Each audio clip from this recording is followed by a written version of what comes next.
El plástico, el héroe incomprendido o el villano silencioso de nuestra era. Hoy nos sumergiremos en una de las paradojas más grandes de nuestra era, el plástico, ese material omnipresente que nos rodea, nos viste, nos alimenta y de forma inquietante ya respira con nosotros. ¿Es una bendición que nos facilita la vida o una maldición que nos corroe silenciosamente? La pregunta de si el plástico es bueno o malo es en sí misma una simplificación tan absurda como la idea de que la felicidad es un estado permanente. Permítanme desentrañarles esta paradoja con una historia que, irónicamente, es una historia de conservación no intencionada. Retrocedamos al siglo XIX. El billar, ese juego de élite, disparó la demanda del marfil, el material predilecto para sus bolas. ¿Saben cuántas bolas salían de un solo colmillo de elefante asiático? Entre 4 y 8, una masacre industrial. Las empresas que fabricaban a base del marfil, que era origen del colmillo de elefante, se jactaban que asesinaban más de 140 elefantes cada año. La crisis del suministro era tal que un juego de 3 bolas costaba precios exorbitantes para ese tiempo. En 1863 se ofreció un premio de $10,000 por un sustituto de marfil. John Wesley Hyatt, un inventor prolífico, dio con la nitrocelulosa, el celuloide, un material que sí a veces explotaba durante el juego, pero que fue un gran precursor vital. Más tarde, en 1907, Leo Baekeler inventó la baquelita, duradera, económica y crucialmente no explosiva. Se convirtió en el estándar de la industria en los años 20, relegando al marfil a los libros de historia. Hoy las bolas de billar son de resina fenólica, capaces de soportar más de 400,000 impactos y durar más de 40 años. Lo ven, el plástico no nació de un movimiento ecologista, sino de la pura y dura necesidad económica. La humanidad, en su infinita sabiduría, o más bien en su infinita necesidad de no gastar un dineral, salvó a los elefantes. Un héroe, sí, pero de esos que actúan de pura conveniencia. El plástico no es un material. Es una familia entera de polímeros con propiedades asombrosas. Su plasticidad nos permite moldearlo en cualquier forma. Es ligero, lo que abarata el transporte y reduce emisiones. Un envase de PET es 90% más ligero que uno de vidrio. Es impermeable, ideal para proteger alimentos y bebidas. Es un excelente aislante térmico y acústico, y su resistencia a la corrosión lo hace perfecto para contener químicos. Pero no solo es conveniencia, es un pilar de la sociedad moderna. En salud es irreemplazable. Más del 50% de los productos médico-farmacéuticos son de plástico. Catéteres, tubos de sangre, válvulas cardíacas, implantes, lentes de contacto, todo prácticamente.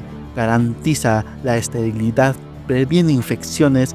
En tecnología y espacio es esencial. El 20% de nuestros móviles y ordenadores son plásticos.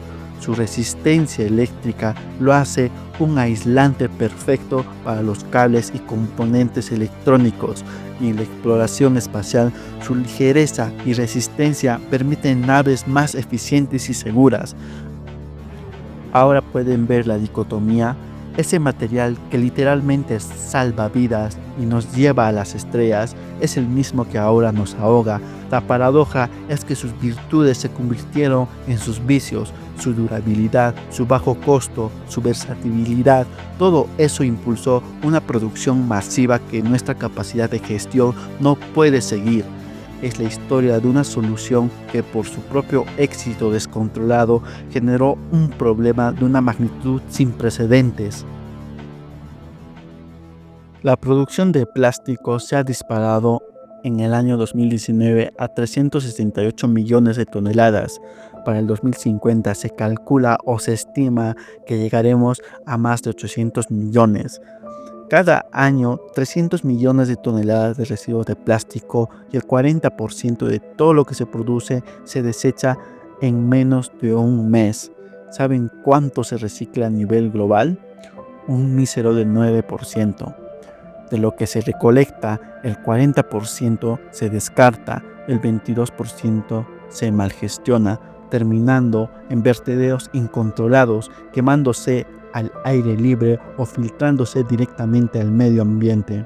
La consecuencia más visible de esta locura es la marea negra en nuestros océanos. Entre 4.8 y 13 millones de toneladas de plástico llegan al mar cada año. Se calcula que ya hay más de 150 millones de toneladas en los océanos y la advertencia es escalofriante. Para el 2050, los océanos podrían contener más plástico que peces. Los plásticos de un solo uso son responsables del 50% de esta catástrofe marina. Y no olvidemos las emisiones. El plástico contribuye con el 3.4% de las emisiones globales de gases de efecto invernadero. La ironía es tan densa que casi se puede masticar. Incluso el aire que respiramos no escapa de esta invasión. Los microplásticos son transportados por la atmósfera a miles de kilómetros, llegando a regiones remotas que creíamos vírgenes. Se estima que una persona promedio puede comer y beber o respirar entre 78.000 y 211.000 partículas de microplástico cada año. La ironía de un material que salvó elefantes, pero ahora asfixia el planeta, es profunda.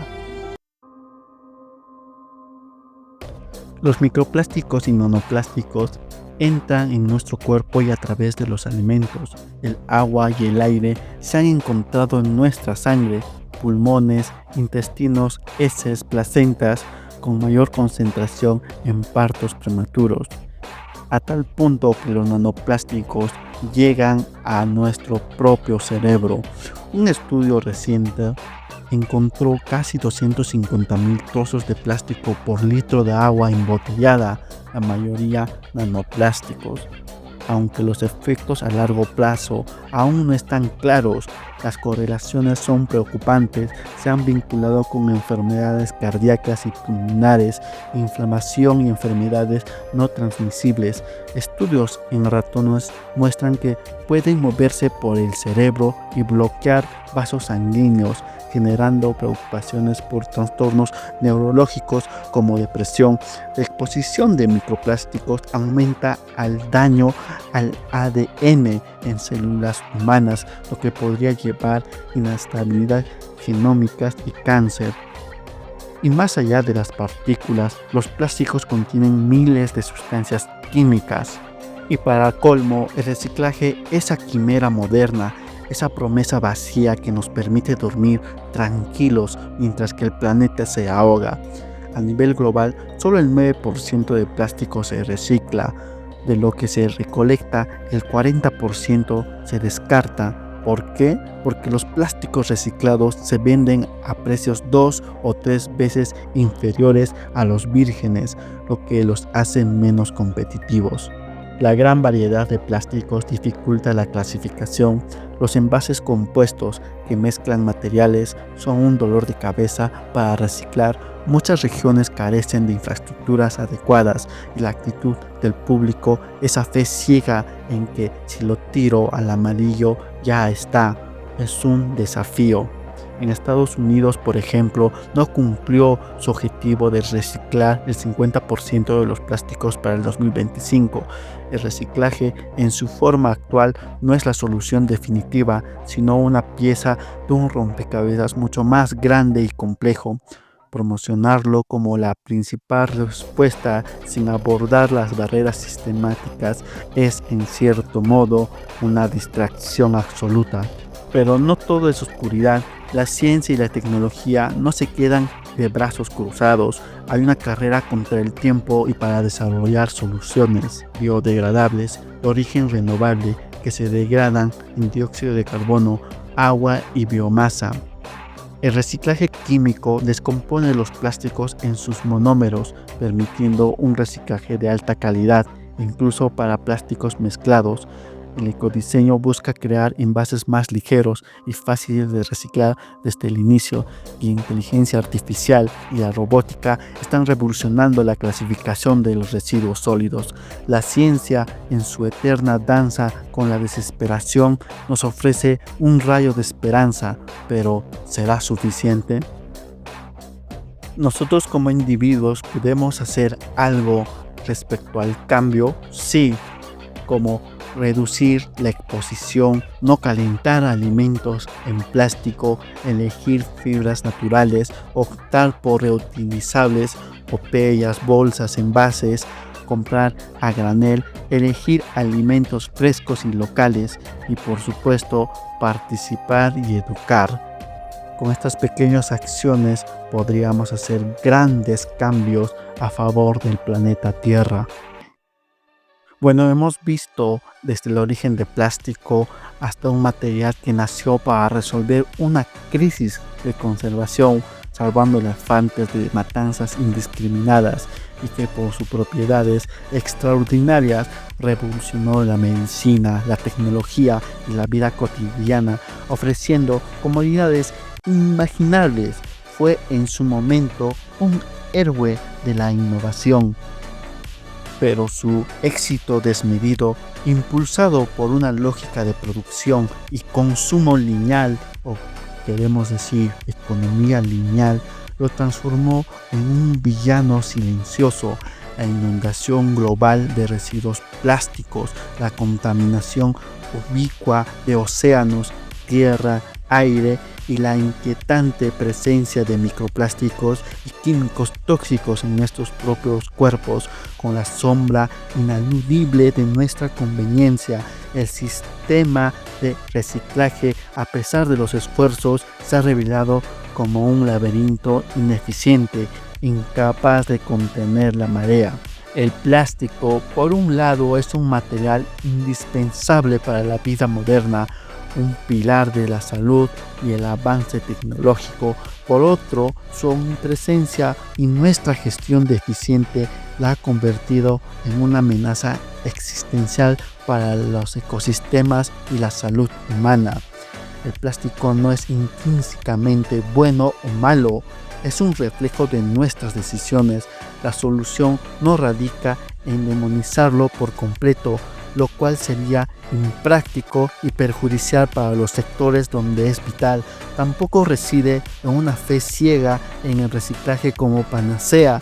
La verdadera respuesta exige una comprensión profunda de esta paradoja y una acción coordinada de trascendencia a las soluciones simplistas.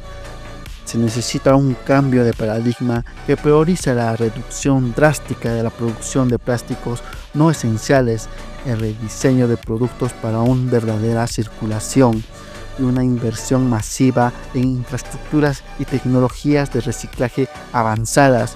Los políticos gubernamentales deben ser más ambiciosas y crucialmente efectivas en su implementación, superando la inercia sistemática y los intereses económicos que perpetúan el problema.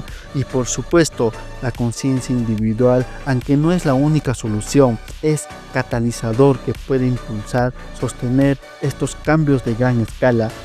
En última instancia, el plástico no confronta con la capacidad humana de crear y al mismo tiempo de destruir. La pregunta no es si el plástico es bueno o malo, sino la humanidad, en su delirio de progreso, es capaz de despertar de su propia esquizofrenia antes de que sea demasiado tarde.